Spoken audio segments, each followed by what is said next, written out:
نحمده ونصلي على رسوله الكريم أما بعد فأعوذ بالله من الشيطان الرجيم بسم الله الرحمن الرحيم۔ آج کا موضوع تھا نماز کیسی پڑھی جائے۔ اللہ تعالیٰ نے نماز کو عزت و تعظیم، رقت و خشوع، وقار و سنجیدگی، تعاون و اجتماعیت کی ایک ایسی فضا اور ایسا ماحول عطا کیا ہے جس کی نظیر کسی دوسرے مذہب و ملت کی عبادت میں نہیں ملتی۔ اس کا اندازہ ہمیں ان حکیمانہ احکام و قوانین اور ہدایت و تعلیمات سے ہوگا جو آگے بیان کی جائیں گی۔ سب سے پہلے تو یہ معلوم کرنے کی ضرورت ہے کہ نماز کس طرح ادا کی جائے، اس میں کیا پڑھا جائے، کیسے کھڑے ہوں اور کیسے جھکیں اور کس طرح اس کو شروع اور ختم کریں۔ سب سے پہلے اذان کو لیجئے جو 5 وقت بلند آواز سے کہی جاتی ہے اور جس کی گونج سے کوئی قریہ، کوئی شہر اور مشترک آبادی کا کوئی محلہ مشکل سے خالی ہوگا۔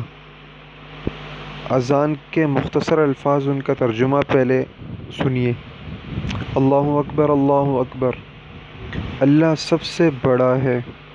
پھر اشہد ان لا الہ الا اللہ، میں گواہی دیتا ہوں کہ نہیں ہے کوئی معبود سوائے اللہ کے۔ اشہد ان محمد رسول اللہ، میں گواہی دیتا ہوں کہ محمد صلی اللہ علیہ وسلم اللہ کے پیغمبر ہیں۔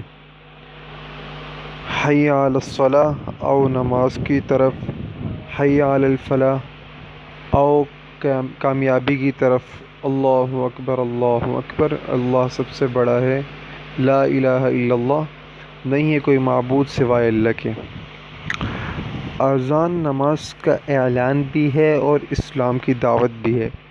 نماز کے اعلان اور دعوت کے لیے جو ندا یعنی اذان شارع نے مقرر فرمائی ہے، اس میں صرف نماز کے مقاصد اور نماز کے معانی و حقائق کا اظہار نہیں، بلکہ اذان میں اسلام کے مقاصد، توحید کے شعار اور دین کی روح کی بھی پوری وضاحت و بلاغت، اختصار اور حسن نغمہ کے ساتھ اس طرح سمو دی گئی ہے کہ اس اعلان نے جو مؤذن دن میں 5 مرتبہ مسجد کے میناروں سے بلند کرتا ہے، اسلام کی متعین اور ٹھوس دعوت کی شکل اختیار کر لی۔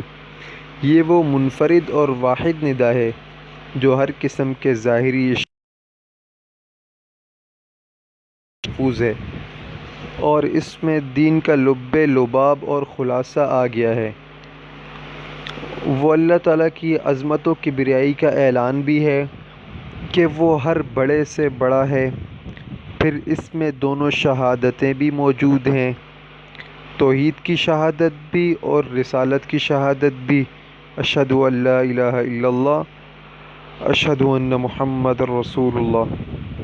اس میں نماز میں حاضری کی دعوت بھی ہے، حی علی الصلاۃ، اور اس کا اظہار ہے کہ وہ دنیا و آخرت دونوں جگہ فلاح کا راستہ بھی ہے اور اس کے بغیر فلاح کسی جگہ حاصل نہیں کی جا سکتی۔ ان سب باتوں کی وجہ سے اذان ایک ایسی جامع اور مکمل دعوت اور بلیغ اعلان بن گئی ہے جو قلب اور عقل دونوں کو ایک وقت مخاطب کرتی ہے، مسلم و غیر مسلم دونوں کو متوجہ کرتی ہے، سست آدمی میں چستی پیدا کرتی ہے اور غافل کو ہوشیار و بیدار کرتی ہے۔ نماز کے لیے سب سے پہلی جو شرط ہے وہ ہے پاکی۔ نماز کے لیے طہارت اور وضو کا حکم دیا گیا ہے۔ اللہ تعالیٰ کا ارشاد ہے، یا ایھا الذین آمنوا اذا قمتم الی الصلاۃ فاغسلوا وجوہکم وایدیکم الی المرافق الی آخری۔ مکمل آیت میں وضو کا بیان ہے جس کا ترجمہ یہ ہے کہ اے ایمان والو، جب تم نماز کو اٹھو تو اپنے چہرے اور اپنے ہاتھوں کو کوہنیوں سمیت دھو لیا کرو اور اپنے سروں پر مسح کر لیا کرو اور اگر تم حالت جنابت میں ہو تو سارا جسم پاک و صاف کر لو، اور اگر تم بیمار ہو یا سفر میں ہو، یا تم میں سے کوئی استنجا سے آئے، یا تم نے عورت سے صحبت کی ہو، پھر تم کو پانی نہ ملے تو پاک مٹی سے تیمم کر لیا کرو، یعنی اپنے چہروں اور ہاتھوں کو اس سے مسح کر لیا کرو۔ اللہ نہیں چاہتا کہ تمہارے اوپر تنگی ڈال دے، بلکہ وہ تو یہ چاہتا ہے تمہیں خوب پاک صاف رکھے اور تم پر اپنی نعمت پوری کرے تاکہ تم شکر گزاری کرو۔ پاکی کا یہ اہتمام اور وضو اگر ایمان و احتساب کے ساتھ عمل میں آئے تو انسان کے اندر ایک قسم کی بیداری اور چستی، خیال و لحاظ کی کیفیت، اور نماز کے استقبال اور نماز کے نور و سکینت کو قبول کرنے کی استعداد و صلاحیت پیدا ہوتی ہے۔ ایمان و احتساب کے معنی یہ ہیں کہ نماز کو اللہ تعالیٰ کے وعدوں اور اللہ کے رسول اللہ صلی اللہ علیہ وسلم کے بتائے ہوئے اجر و ثواب پر پورا یقین ہو، اور وہ ان اعمال کو شوق و عظمت کے ساتھ انجام دے۔ اعمال کی قبولیت اور وزن میں اس کو بڑا دخل ہے۔ حضرت ابو ہریرہ رضی اللہ عنہ سے روایت ہے کہ رسول اللہ صلی اللہ علیہ وسلم نے ارشاد فرمایا، جب مسلمان بندہ وضو کرتا ہے اور اپنا منہ دھوتا ہے تو اس کے چہرے سے ہر گناہ جو اس نے اپنی نگاہوں سے کیا ہے پانی کے ساتھ یا پانی کے آخری قطرے کے ساتھ دھل جاتا ہے، اور جب وہ اپنے ہاتھ دھوتا ہے تو اس کے ہاتھوں کے سارے گناہ جو اس کے ہاتھوں سے سرزد ہوئے ہیں وہ پانی کے ساتھ یا پانی کے آخری قطرے کے ساتھ نکل جاتے ہیں، یہاں تک کہ وہ گناہوں سے بالکل صاف اور پاک ہو جاتا ہے۔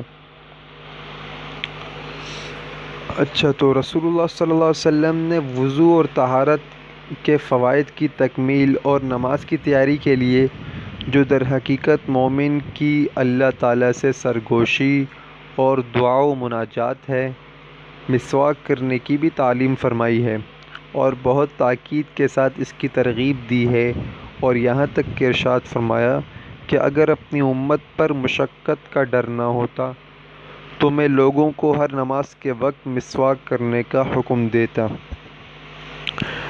نماز سے پہلے مسلمان کو وضو کرنا ہوتا ہے۔ وضو طہارت کے اس خاص طریقے کا نام ہے جس کے بغیر نماز نہیں ہوتی۔ وضو میں پہلے گھٹنوں تک 3 مرتبہ ہاتھ دھوئے جاتے ہیں، پھر 3 مرتبہ کلی کی جاتی ہے، پھر 3 مرتبہ ناک پانی سے صاف کی جاتی ہے، پھر 3 مرتبہ منہ کو ماتھے کے بالوں سے یعنی پیشانی کے بالوں سے ٹھوڑی کے نیچے تک اور ایک کان کی لو سے دوسرے کان کی لو تک دھوتے ہیں، پھر دانا ہاتھ کوہنیوں سمیت 3 مرتبہ دھو کر بایاں ہاتھ کوہنیوں سمیت 3 مرتبہ دھوتے ہیں، پھر ایک بار سارے سر کا مسح کرتے ہیں، یعنی ہاتھ گیلا کر کے سر کے بالوں پر ایک بار پھیر لیتے ہیں، پھر داہنا پاؤں ٹخنوں تک 3 مرتبہ دھوتے ہیں، پھر بایاں پاؤں اسی طرح دھوتے ہیں۔ پیشاب پخانہ اور ریاء وغیرہ کے خارج ہونے سے یہ وضو ضروری ہو جاتا ہے اور اس کے بغیر نماز درست نہیں۔ سو جانے سے بھی وضو کی ضرورت پڑ جاتی ہے۔ ایک وضو سے اگر وضو نہ ٹوٹے تو کئی وقت کی نمازیں پڑھی جا سکتی ہیں۔ پھر اس کے بعد مسجد میں مسلمان کا معمول اور طریقہ کیا ہونا چاہیے؟ مسجد جا کر اگر وضو ہے تو اسی وقت، ورنہ وضو کر کے آدمی سنت یا نفل میں مشغول ہو جاتا ہے۔ اگر وہ اس سے فارغ ہو چکا ہے تو خاموش نماز کے انتظار میں بیٹھ جاتا ہے، یا قرآن شریف کی تلاوت یا اپنے ورد و وظیفے میں مشغول ہو جاتا ہے۔ جماعت کا وقت آتا ہے تو پہلے اقامت کہی جاتی ہے، جو جماعت کے شروع ہونے کا اعلان ہے۔ اس میں سب وہی الفاظ ہیں جو اذان میں کہے جاتے ہیں، صرف 2 جملے زائد ہوتے ہیں، قد قامت الصلاۃ کہ نماز کھڑی ہونے جا رہی ہے۔ پھر صف بندی اور امام و مقتدی کی جماعت، جو لوگ مسجد میں منتشر یا کسی خیر میں مشغول ہوتے ہیں سب صف میں آ کر کھڑے ہو جاتے ہیں۔ اقامت کے خاتمے پر امام صاحب تکبیر کہتے ہیں، کانوں تک ہاتھ اٹھاتے ہیں، پھر ناف پر باندھ لیتے ہیں اور نماز شروع کر دیتے ہیں۔ اس طرح مقتدی بھی اسی طرح اپنے ہاتھ باندھ لیتے ہیں، خدا تعالیٰ کے سامنے غلاموں کی طرح کھڑے ہو جاتے ہیں۔ امام بقیہ نمازیوں سے آگے کھڑا ہوتا ہے۔ کچھ دیر امام و مقتدی سب خاموش رہ کر ایک دعا پڑھتے ہیں جس کا ترجمہ یہ ہے: اے اللہ، تو خوبیوں والا ہے اور تیرا نام مبارک ہے اور تیری شان بلند ہے اور تیرے سوا کوئی معبود نہیں، یعنی سبحانک اللہم و بحمدک و تبارک اسمک و تعالی جدک و لا الہ غیرک۔ پھر اگر جہری نماز ہو تو وہ آواز سے قرأت شروع کر دیتا ہے۔ اس دعا سے فارغ ہونے کے بعد وہ سورہ فاتحہ پڑھتا ہے۔ یہ ہر نماز میں پڑھی جانے والی سورت ہے اور یہ قرآن مجید کا دیباچہ اور اسلام کا خلاصہ ہے۔ یہ قرآن مجید کا سب سے زیادہ پڑھا جانے والا حصہ اور اس کا اسلام میں بڑا درجہ ہے۔ انشاءاللہ اگلی نشست میں یہیں سے ترتیب شروع کی جائے گی۔ اللہ تعالی ہم سب کو سنتوں کے مطابق نماز کا اہتمام کرنے کی توفیق عطا فرمائے۔ وما علینا الا البلاغ۔